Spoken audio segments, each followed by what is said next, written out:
Hello everyone, and welcome to another episode of the SarahSpeaks Podcast. This is episode 2 of our 4-part series on learning from giants. And today we'll be talking about the transformers. In our last episode, we talked about the pioneers, those who charted the path of entrepreneurship from independence 1960 to 1980. And today we are going to the transformers, those who invested in the very difficult timeline of 1980 to the year 2000. We are learning from the giants of entrepreneurship in Nigeria, and I will enjoin you to grab a cup of coffee, a cup of water, your pen and your notepad, take a comfortable seat, and we'll dive right in.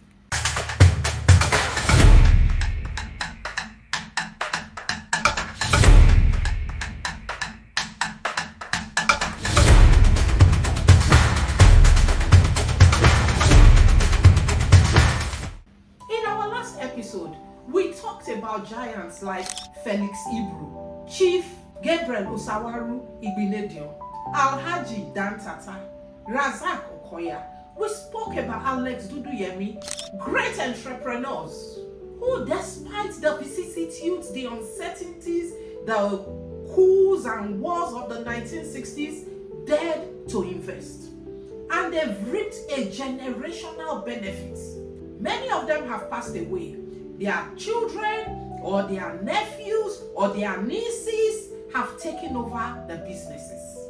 Today we're talking about those who dared to invest in the 1980s, 1990s in Nigeria. And you will remember that was the time of the structural adjustment program. That was the time of military rule, dictatorship. That was the time where, for us, our parents, we are queuing up to buy bread, to buy the basic necessities of life, because things were really tight. Well, we are coming from the 1960s and 1970s, where the president of Nigeria had said, we have so much money, we don't know what to do with it. To a time where Nigerians had to queue to buy bread and sardine. It was bad. But a few courageous and bold Nigerians dared to invest in these difficult times. And today, we'll be talking about them and what they did. Let's start with Fola Adeola and the late Aderinokun. These men changed the culture of banking. What we were used to at that time was long queues, filling of forms, really shabby looking banking halls. But they came with a new definition of what banking is in Nigeria. They started Guarantee Trust Bank. Hey, that orange logo, it changed the face of banking. We had banking giants in Nigeria, so it's not as if there were no banks. We had United Bank for Africa, we had Union Bank, we had First Bank, the big elephants. And yet, these young men had the temerity to go into banking. That is what entrepreneurship is all about. The audacity to dare. And they had it. But what did they do? They did things differently. That's where innovation comes in. They were not trying to come into banking the way it has always been done. They changed the face of customer service in banking. And that was their entry point. That was the change of the culture in banking. They introduced a culture of ethics, a culture of customer service, and more than all of that, a culture of style. It became trendy to be a banker because you were on the cutting edge of fashion.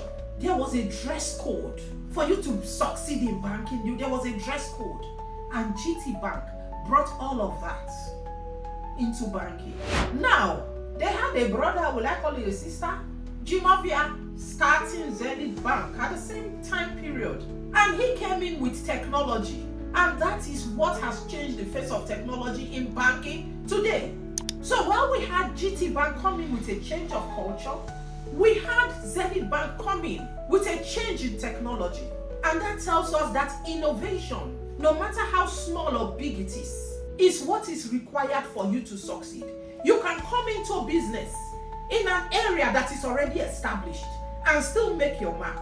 They have set up banks that have thrived, that have succeeded, that have expanded way beyond Nigeria. They have set up global institutions because they dared to invest without waiting for the stars to line up or for everything to become perfect.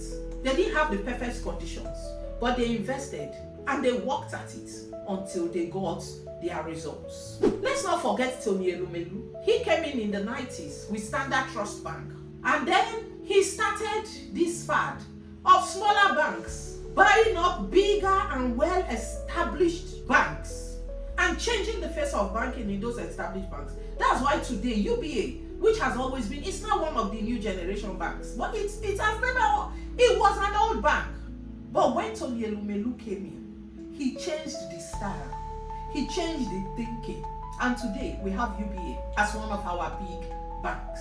If you come into the early 2000s, we can talk about Aigboje Aig-Imoukhuede, and you can talk about Herbert Wigwe and their takeover of Access Bank and how they have moved it today.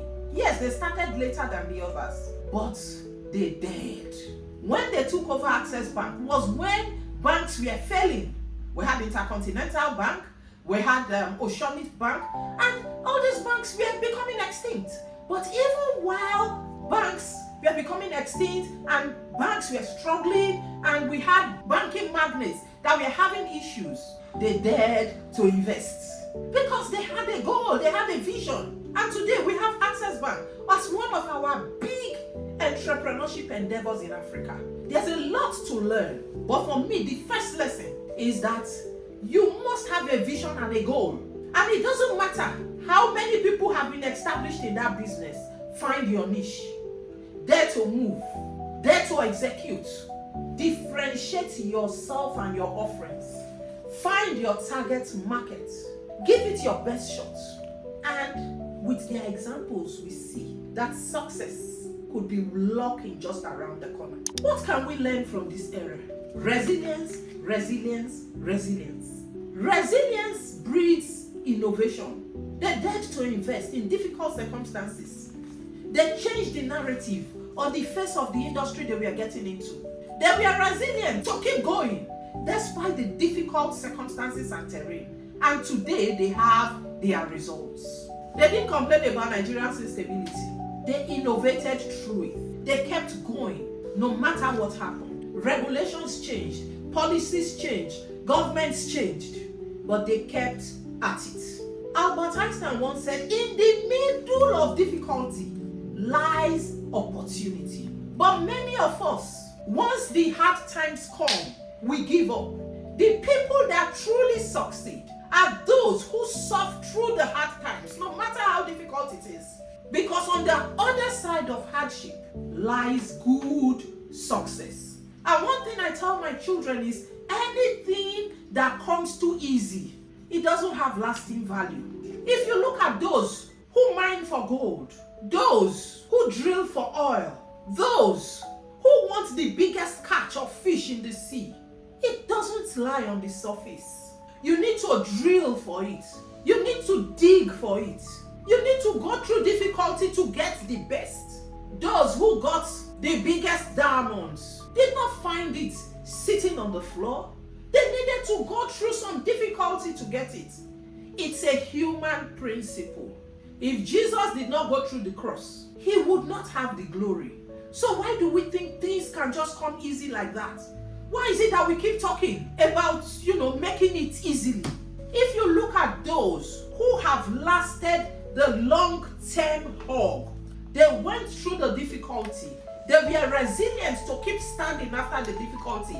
They learned and innovated through the difficult times. And that's why we talk about their successes today. Another thing to learn from the transformers is that you build cultures, not just companies. If you talk about GTBank, they changed the face of banking. They changed the face of customer service. If you talk about Zenith Bank, they changed the face of banking technology. If you talk about UBA, they changed the face of banking interactions. They all innovated. They all changed the culture in their sector. UBA changed the culture of banking in an old generation bank, and the other old generation banks had to follow suit if they wanted to keep up. And that is where many organizations, especially entrepreneurships and SMEs, lose it. They are building the business, the solid side of things. But let me be frank with you, a lot starts and stops with the culture that you build in your organization. People must know you for who you are. They must identify you. They must trust you. They must know what you are capable of as an individual and as an organization if you will succeed. They must know you as an excellent deliverer. Say, this company, if they do your job for you, forget it. That must be our aim. Our reputation, good reputation, must precede us. Our ethical leadership must precede us if we want to succeed in business. The third lesson is that they had the courage to invest in difficult times, and the courage to change, because many people want to do things the way it's always been done before. The way it's always been done before might not always be the best way. Are you courageous enough to dare? Are you courageous enough to challenge the old guard and bring in a new guard and see what happens? The Nigerian banking industry in the 1990s was dominated by the old brigade. But then, these young men dared to enter that space, challenge the status quo, bring in innovation, bring in, a new culture, a new vision, and they changed the face of banking in Nigeria forever. My children don't know what banking used to be in our days, where you would queue to pay school fees, and that queue will be as long as 1 or 2 kilometers. And the bankers didn't really care because you didn't have an option. Today you can sit in your house and do a transfer and you get an alert and you've done your transaction. Oh boy, how far have we come? We've really come a long way. And the Bible tells us in Joshua chapter 1 verse 9 that be courageous, be of good courage, for the Lord your God is with you wherever you go. So when you know you are walking your purpose and you are fulfilling your mandate, please don't sell yourself short. Don't let anyone tell you or make you believe that you are less than who God has created you to be. The child of a lion is a lion. You can't be a lion and give birth to a tadpole. It's impossible. So come with your full chest and make the difference and the mark that you want to make. Because those who will succeed are those who are bold enough to dare. Bold enough to dare. What does this mean for us today? Nigeria is not good. Nigeria is not good. We've spoken of 1960 to 1980. Challenging times. Yes, we hit oil. Yes, we thought we had money. But there were coups upon coups upon coups upon coups. There was a civil war. If people were looking at the terrain, they won't do anything. But they did. Today we've spoken about the 1980s to 2000s. Was it hunky-dory? Everything had lined up? No way. We had structural adjustment program. We had military rule. We had decree number 4. If you talk too much, you find yourself somewhere. But people still did. They had the bigger banks who had all the money. But they came in and they made a difference. They innovated. They transformed. And today we talk about GTBank. You go to London, there's GTBank. If you come, I'm in Ghana today, and there's GTBank down the road. There's Access Bank down the road. There's Zenith Bank down the road. We have even exported. The transformers have exported their business globally. They have become billionaires in dollars over and over and over again. They have built conglomerates. So what am I saying? It doesn't matter what the inflation rate is saying. It doesn't matter what the economic indices are showing. It doesn't matter what is happening around you. The courage to make the decision, to invest, to start your business, to create a niche for yourself and to keep going is what is required to succeed in life. What matters and the things you will ask yourself is, what is my goal? What is my vision? Can I build a strong culture for my business? What do I want this business to be known for? Tissue Consulting is known for excellent delivery in every project that we do. We must give beyond what is required or expected.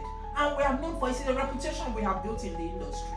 What is your business going to be known for? Many of us forget that your interaction with your customers is the reputation you are building. And you make a promise, you break it, and you feel it's okay. You do that 2-3 times. You have destroyed that business. You must show up and show up well every time. Not sometimes, every single time. Can you stay resilient when things are tough? Because it's not about doing business. The difficult times, will it come? Yes, it will. But how do you innovate through those difficult times? How do you remain resilient? How do you keep your courage and your spirits up and just keep going? Knowing that tough times don't last, tough people do. And then, will you be courageous enough to challenge the status quo? Because people are going to come to you to say, if you don't do this, your business will not work. Meanwhile, you've told yourself, I want an ethical business. Say, you will die for hunger. You are investing in Nigeria, you are doing business in Nigeria, and you say you won't join the gang and the brigade. You will die. Your business will die. No. Let people know you for who you are, and trust you for who you are, and stand for you for who you are. And you will see that despite the difficult times, despite the challenges, as long as you have built your reputation and you are known for excellence, and you are known for delivery, and you are known for integrity, your business will thrive and succeed like many others have done before you. And if you follow these principles, like the transformers, you will not just build a business, you will build a legacy of innovation, a legacy of success, a legacy of leaving an inheritance for your children's children. We've looked at the pioneers and we've looked at the transformers. Together, they've reminded us that Nigeria's story is not one of impossibility, but one of possibilities. Not one of challenges, but one of opportunities. It depends on which side of the table you stand. Is the glass half empty or is the glass half full? It's your definition and the interpretation that you give to the circumstance that determines how you will handle it and how you will come out of it.